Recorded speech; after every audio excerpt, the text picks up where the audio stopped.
રાજકોટ સિવિલની વધુ એક બેદરકારીનો વિડીયો જોવા મળ્યો છે, જેણે હોસ્પિટલ તંત્ર સામે સવાલ ઉભા કરી દીધા છે।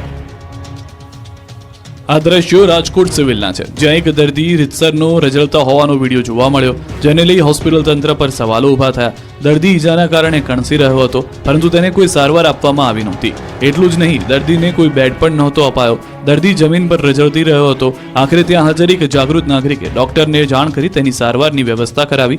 વિડીયોમાં એ પણ ઉલ્લેખ કરવામાં આવી રહ્યો છે કે તે પહેલા ટ્રોમા સેન્ટરમાં દાખલ હતો અને ત્યાંથી તેની પાટાપિંડી કરી જનરલ વોર્ડમાં રઝળતો મૂકી દેવામાં આવ્યો હતો। હોસ્પિટલની બેદરકારીનો વિડીયો સામે આવતા જ પીઆરઓ હેતલ કેડાનું નિવેદન સામે આવ્યું છે। તેમણે કહ્યું કે એમએલસી કેસ અંતર્ગત દર્દીને સિવિલમાં દાખલ કરાયો। વોર્ડ નંબર 2 ખાતે દાખલ દર્દી અંગે અમારે ત્યાં ચાલ્યા ગયાની નોંધ કરવામાં આવી છે। દર્દી ખરેખર કેવી રીતે વોર્ડની બહાર પહોંચ્યો તેમજ સમગ્ર મામલાની સત્યતા શું છે તે જાણવા સીસીટીવી ફૂટેજ મંગાવવામાં આવ્યા છે। સત્ય બહાર આવ્યા બાદ જો કોઈ ખરેખર જવાબદાર હશે તો તેમના વિરુદ્ધ નિયમ મુજબની કાર્યવાહી કરાશે। સુરત જિલ્લામાં બ્લડની અછત વચ્ચે ચોંકાવનારા દ્રશ્યો જોવા મળ્યા। બારડોલીમાં 800 જેટલા બ્લડ સેમ્પલ ફેંકી દીધા હોવાની ઘટના જાણવા મળી। સુરત શહેર અને જિલ્લામાં લોહીની અછત વચ્ચે બ્લડના સેમ્પલ રઝળતા જોવા મળ્યા। બારડોલીના ભામૈયા ગામે 700 થી 800 જેટલા બ્લડ સેમ્પલ કોથળામાં ભરી ફેંકી દીધા હોવાની ઘટના જોવા મળી। સમગ્ર ઘટનાની જાણ કોંગ્રેસ આગેવાનોને થતાં જ તેઓ પોલીસને માહિતી આપી હતી। બાદમાં પોલીસ અને ઉચ્ચ અધિકારીઓ ઘટના સ્થળે પહોંચી તપાસ હાથ ધરી। બ્લડ સેમ્પલનો જથ્થો જપ્ત કર્યો। પ્રાથમિક રીતે બ્લડ સેમ્પલ કોઈ વાહનમાંથી પડી ગયા હોય તેવી આશંકા સેવાઈ રહી છે।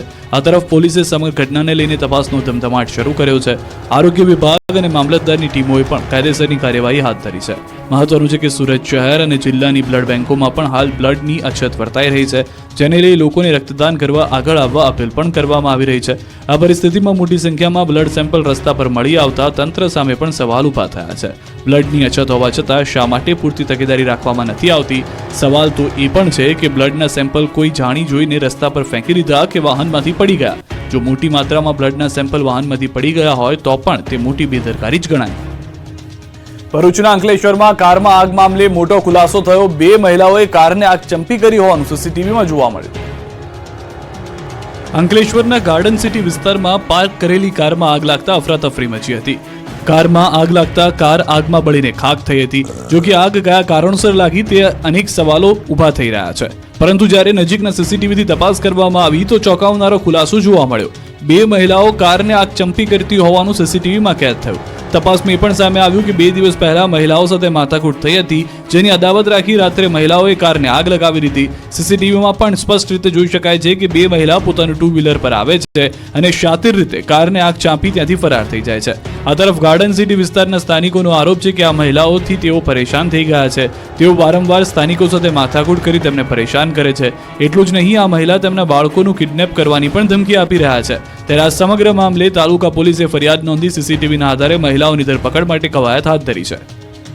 રાજ્યમાં 4 પગનો આતંક સતત વધી રહ્યો છે। રહેણાંક વિસ્તારમાં દીપડાના આટાફેરાથી ભયનો માહોલ છવાયેલો છે।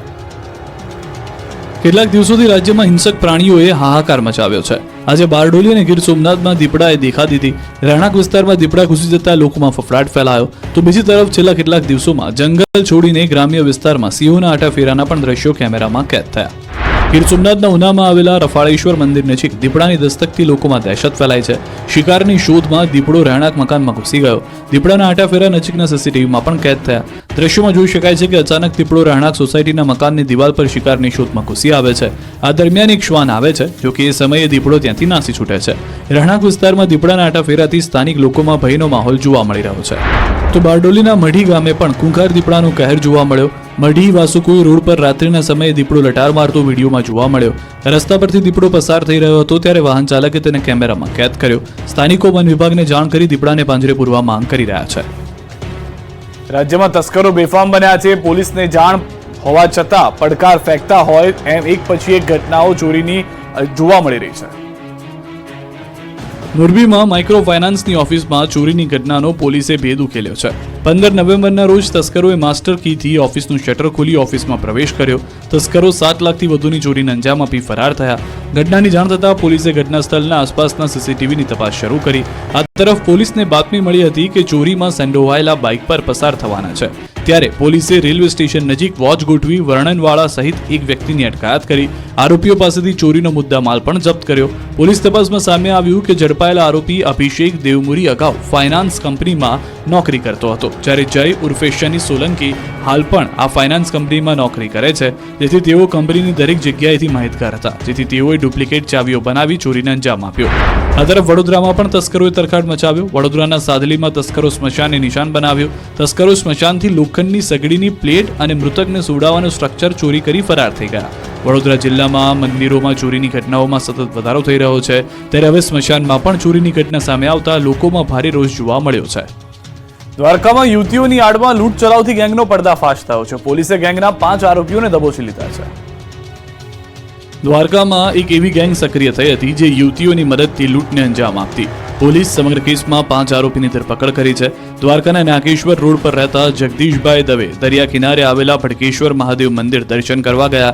તે સમયે 2 અજાણી સ્ત્રીઓ તેમની પાસે મદદ માંગી હતી અને પટેલ સમાજ પાસે મૂકી જવા વિનંતી કરી, જેથી દ્વારકામાં યુવતીઓ અજાણી હોવાનું સમજી જગદીશભાઈ તેમને બાઇક પર બેસાડી પટેલ સમાજ પાસે મૂકવા ગયા, જ્યાં ગાર્ડનમાં બંને મહિલાઓ તેમને વાતચીતમાં ઉલઝાવી રાખ્યા અને તે જ સમયે 3 શખ્સોએ આવી વૃદ્ધ જગદીશભાઈને ઢોર માર મારી મોબાઈલ પડાવી લીધો અને પાસવર્ડ મેળવી લીધો. બાદમાં આરોપીઓએ દ્વારકામાં આવેલા બારાએ પેટ્રોલ પંપના QR કોડ સ્કેન કરી 39,000 રૂપિયા ટ્રાન્સફર કર્યા અને બાદમાં ત્યાંથી રોકડા રૂપિયા લઈ ફરાર થઈ ગયા, જેની ફરિયાદ નોંધાતા પોલીસ એક્શનમાં આવી હતી. પોલીસે ગણતરીની કલાકોમાં 2 મહિલા સહિત 5 આરોપીઓને દબોચી લીધા. પોલીસ તપાસમાં સામે આવ્યું છે કે 2 દિવસ પહેલા પણ આ શખ્સોએ અન્ય વ્યક્તિ જોડે 4,000ની લૂંટ ચલાવી હોવાનો ખુલાસો થયો છે. સુરતમાં આંતરરાષ્ટ્રીય ચાઇનીઝ ગેંગ દ્વારા 112 કરોડની છેતરપિંડી મામલે વધુ 2 આરોપીની પોલીસે ધરપકડ કરી. સુરતમાં આંતરરાષ્ટ્રીય ચાઇનીઝ ગેંગ દ્વારા 112 કરોડના સાયબર ફ્રોડ મામલે વધુ એક સફળતા મળી છે. સાયબર ક્રાઇમે કેતન વેકરિયા અને નાગજી બારૈયાની ધરપકડ કરી છે. બંને આરોપીઓ દુબઈમાં બેસી સાયબર ફ્રોડ માટે એકાઉન્ટ ભાડે આપતા હોવાનો ખુલાસો થયો. પોલીસ તપાસમાં એ પણ સામે આવ્યું કે કેતન વેકરિયા મોટો ગુનાહિત ઇતિહાસ ધરાવે છે. આરોપી કેતન વેકરિયા અગાઉ ક્રાઇમ બ્રાન્ચમાં છેતરપિંડી અને સાયબર ક્રાઇમના 3 ગુનાઓમાં છેતરપિંડીનો આરોપી છે. હાલ કેતન વેકરિયા દુબઈ ખાતે રહેતા મુખ્ય આરોપી મિલિંદ દરજીના સીધા સંપર્કમાં હોવાનું જાણવા મળ્યું. પોલીસ તપાસમાં ખુલાસો થયો છે કે બેંક હોલ્ડર અને દલાલોને લોભામણી લાલચો આપી 10 થી 15,000 સુધીનું કમિશન આપી અલગ અલગ બેંકની કીટ મેળવતા જલ્પેશ નડિયાદરા દ્વારા સુરતમાં ઓફિસ રાખી બેંક એકાઉન્ટ એક્ટિવ કરી અજય ઇટાલિયા સુધી પહોંચાડવામાં આવતા બાદમાં અજય ઇટાલિયા તમામ બેંક એકાઉન્ટના મુખ્ય આરોપી મિલિંદ દરજીને દુબઈ પહોંચાડતો. સુરત સાયબર પોલીસે અલગ અલગ બેંકના 34 ડેબિટ અને ક્રેડિટ કાર્ડ, બેંકની 18 પાસબુક અને 5 ચેકબુક જપ્ત કરી છે. મહત્વનું છે કે દુબઈ ચાઇનીઝ બેંક સામે દેશભરમાં 900 થી વધુ સાયબર ફ્રોડની ફરિયાદો થઈ ચૂકી છે, ત્યારે સમગ્ર કેસમાં હજુ પણ કેટલાક ચોંકાવનારા ખુલાસા થઈ શકે છે. સુરતમાં નકલી હોસ્પિટલ બાદ હવે નકલી મેડિકલ ઇન્સ્ટિટ્યૂટનો પર્દાફાશ થયો છે. સુરત શહેરમાં બધું જ નકલી ચાલી રહ્યું હોય તેવો ઘાટ સર્જાયો છે. હજુ તો નકલી હોસ્પિટલનો વિવાદ શાંત થયો નથી, ત્યાં વધુ એક નકલી મેડિકલ ઇન્સ્ટિટ્યૂટ ચાલી હોવાનો પર્દાફાશ થયો. શહેરના પુણા પાટિયા વિસ્તારમાં આવેલા લા સિટાડેલ કોમર્શિયલ શોપિંગ કોમ્પ્લેક્સની દુકાનની અંદર આખી મેડિકલ ઇન્સ્ટિટ્યૂટ ચાલી રહી હતી. 10x20ની દુકાનની અંદર ક્લાસરૂમ બનાવી દેવાયો અને જીવનદીપ મેડિકલ ઇન્સ્ટિટ્યૂટના નામથી નર્સિંગ સહિતના 5 કોર્સ ચલાવવામાં આવી રહ્યા હતા. તેમાં ભણતા વિદ્યાર્થીઓ પાસે જીવનદીપ મેડિકલ ઇન્સ્ટિટ્યૂટના સંચાલક મસમોટી ફી પણ વસૂલતા. આ ઇન્સ્ટિટ્યૂટ દુકાનની અંદર છેલ્લા 4 થી 5 વર્ષથી ચાલી રહી છે. કેટલાક વિદ્યાર્થીઓ દ્વારા છેલ્લા 2-3 દિવસથી એવી ફરિયાદો હતી કે અહીં બસ મોટી ફી લઈને ખોટી રીતે મેડિકલ ઇન્સ્ટિટ્યૂટ ચલાવાઈ રહી છે અને પરીક્ષા આપવા બેંગ્લોર મોકલાઈ રહ્યા છે, જેથી તપાસ બાદ આ ઇન્સ્ટિટ્યૂટ ખોટી રીતે ચાલતી હોવાનું સામે આવ્યું. જીવનદીપ મેડિકલ ઇન્સ્ટિટ્યૂટ નામનું કોઈ પણ ઇન્સ્ટિટ્યૂટ નર્સિંગ કાઉન્સિલમાં નોંધાયેલ નથી, જેથી ગુજરાતમાં આવી મેડિકલ ઇન્સ્ટિટ્યૂટ સામે કડક કાર્યવાહી કરવામાં આવે તેવી માંગ કરવામાં આવી રહી છે. અમરેલીમાં પોલીસે ટ્રકનું સ્ક્રેપિંગ કરી ભંગારમાં વેચી દેવાનો કૌભાંડનો પર્દાફાશ કર્યો. અમરેલી જિલ્લામાં રાજુલા પોલીસે ટ્રકનું સ્ક્રેપિંગ કરી ભંગારમાં વાહનો જવા દેવા માટેના કૌભાંડનો પર્દાફાશ કર્યો. આ ગેંગ ચાલુ લોનવાળા ટ્રકોની ખરીદી કરતી અને ટ્રક વેચનારનો વિશ્વાસ જીતી તેમની પાસેથી ટ્રક લઈને તેના હપ્તાની ભરપાઈ કરતા ન હતા.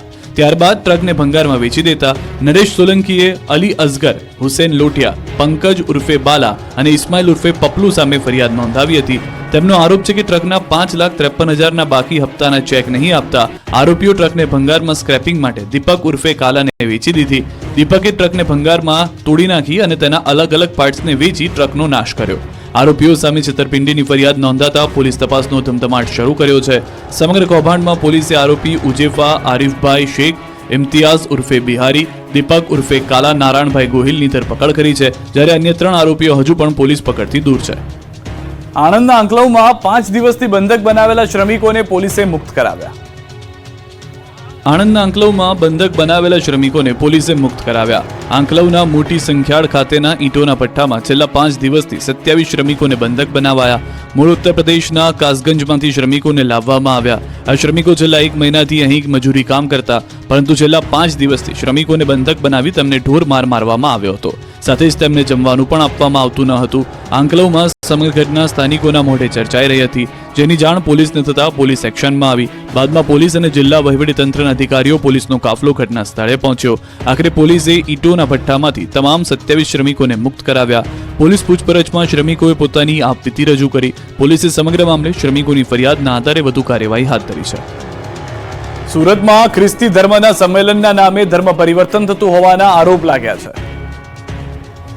સુરતમાં સંમેલનના નામે ધર્મ પરિવર્તનના આક્ષેપ થઈ રહ્યા છે. ગઈકાલ રાત્રે હોબાળા બાદ આજે ફરી વિરોધ પ્રદર્શન થયું. ગઈકાલ રાત્રે પાલ ગ્રીન સિટી સોસાયટીના ક્લબ હાઉસમાં શાલોમ ધર્મ સંમેલન યોજાયું હતું. ખ્રિસ્તી ધર્મના લોકોનો સત્સંગ સંધ્યા અને શાલોમ પરિવાર સ્નેહ મિલન કાર્યક્રમ યોજાયો, જેમાં વડોદરાથી 1 બસ અને 10 જેટલી કારમાં બહારથી લોકો આવ્યા, જેમાં ભોજનમાં બિરયાની પીરસાતી જોઈને લોકો ભડક્યા. રહેણાંક વિસ્તારમાં મોડી રાતે આ પ્રકારનો ધાર્મિક કાર્યક્રમ યોજાતા સ્થાનિકો, વિહિપ અને બજરંગ દળે વિરોધ નોંધાવ્યો. 1500 જેટલા લોકો વિરોધ પ્રદર્શન પર ઉતરી આવ્યા અને નારેબાજી કરી. સાથે જ વક્તા નિરંજન જોશીને પોલીસ મથક લઈ જવાયા. ત્યારે આજે ફરી વીએચપીએ કાર્યક્રમ સ્થળ પર પહોંચી ગંગાજળ છાંટીને શુદ્ધિકરણ કર્યું. ઘટનાને લઈને પોલીસ પણ સ્થળ પર પહોંચી અને સ્થિતિની સમીક્ષા કરી. ભાવનગર કલાની નગરી તરીકે ઓળખાય છે, પરંતુ તંત્રની બેદરકારીના કારણે શહેરના નાટ્યગૃહ બંધ હાલતમાં પડ્યા છે. કલાનગરી ભાવનગરમાં તંત્રના પાપે યશવંતરાય નાટ્યગૃહ બંધ હાલતમાં જોવા મળી રહ્યું છે. વાવાઝોડામાં નુકસાની બાદ નાટ્યગૃહ 2 વર્ષની રિનોવેશનની લાંબી કામગીરી બાદ શરૂ કરાયું, પરંતુ ફાયર સેફટીના અભાવે પાલિકાએ 1 જૂનથી નાટ્યગૃહને બંધ કરવા આદેશ કર્યો.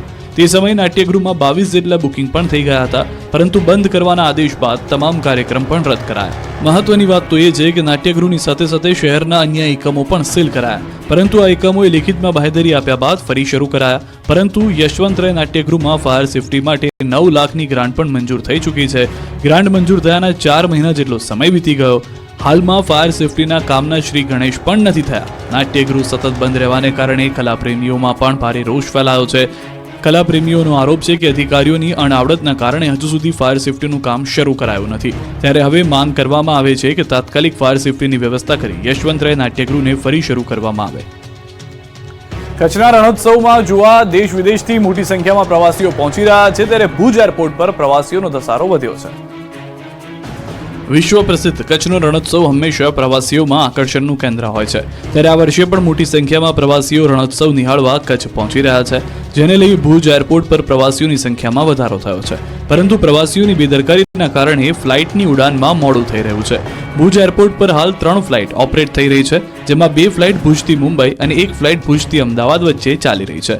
ભુજથી મુંબઈ મુસાફરી કરતા પ્રવાસીઓ ચેક ઇન સમયથી મોડા આવતા ફ્લાઇટની બોર્ડિંગ પ્રક્રિયામાં મોડું થતા ફ્લાઇટ સમયસર ઉડાન નથી ભરી શકતી, જેના કારણે અન્ય મુસાફરોને મુશ્કેલી વેઠવી પડી રહી છે. 11 નવેમ્બરથી કચ્છમાં રણોત્સવની શરૂઆત થઈ રહી છે, જેના કારણે ભુજ એરપોર્ટ પર દરરોજના 500 થી 600 પ્રવાસીઓ મુસાફરી કરી રહ્યા છે. એરપોર્ટ ઓથોરિટી દ્વારા પણ મુસાફરોને અપીલ કરવામાં આવી છે કે તેઓ બોર્ડિંગ પ્રક્રિયા ઝડપથી પૂર્ણ કરે, ફ્લાઇટના સમયથી 1.5 કલાક વહેલા આવીને ચેક ઇન પ્રોસેસ પૂરી કરવા સૂચના અપાઈ છે, જેથી ફ્લાઇટના ઉડાનનો સમય જળવાઈ રહે.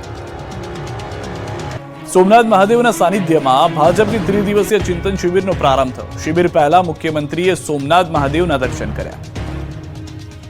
સોમનાથમાં રાજ્ય સરકારની 11 ચિંતન શિબિરનો પ્રારંભ થયો. મુખ્યમંત્રી ભૂપેન્દ્ર પટેલ પણ ચિંતન શિબિરમાં ભાગ લેવા સોમનાથ પહોંચ્યા હતા. શિબિર પહેલા મુખ્યમંત્રી ભૂપેન્દ્ર પટેલે પ્રથમ જ્યોતિર્લિંગ સોમનાથ મહાદેવના દર્શન કર્યા. સોમનાથના ટ્રસ્ટી જે.ડી. પરમાર અને ટ્રસ્ટના સચિવ યોગેન્દ્રભાઈ દેસાઈ મુખ્યમંત્રીનું પુષ્પગુચ્છથી સ્વાગત અભિવાદન કર્યું. સીએમએ સોમનાથ મહાદેવના દર્શન કરી ગંગાજળ અભિષેક કર્યો. સાથે જ મહાદેવને પૂજા સામગ્રી અને પુષ્પમાળા અર્પણ કરી. મુખ્યમંત્રી સાથે પ્રવાસન મંત્રી મુળુભાઈ બેરાએ પણ સોમેશ્વર પૂજા કરી. 3 દિવસ ચાલનારી ચિંતન શિબિરનો સીએમ ભૂપેન્દ્ર પટેલના હસ્તે પ્રારંભ કરાયો. ચિંતન શિબિરમાં મંત્રીમંડળના સભ્યો, વરિષ્ઠ સચિવ, જિલ્લા કલેક્ટર અને જિલ્લા વિકાસ અધિકારી પણ હાજર રહેશે. રાજ્યમાં રોજગારીની તક, ગ્રામ્ય સ્તરે આવકમાં વૃદ્ધિ, સરકારી યોજનાઓ, પ્રવાસન વિકાસમાં જિલ્લા અને સ્થાનિક સ્વરાજ્યની સંસ્થાઓમાં યોગદાનને લઈને સમીક્ષા થશે. સાથે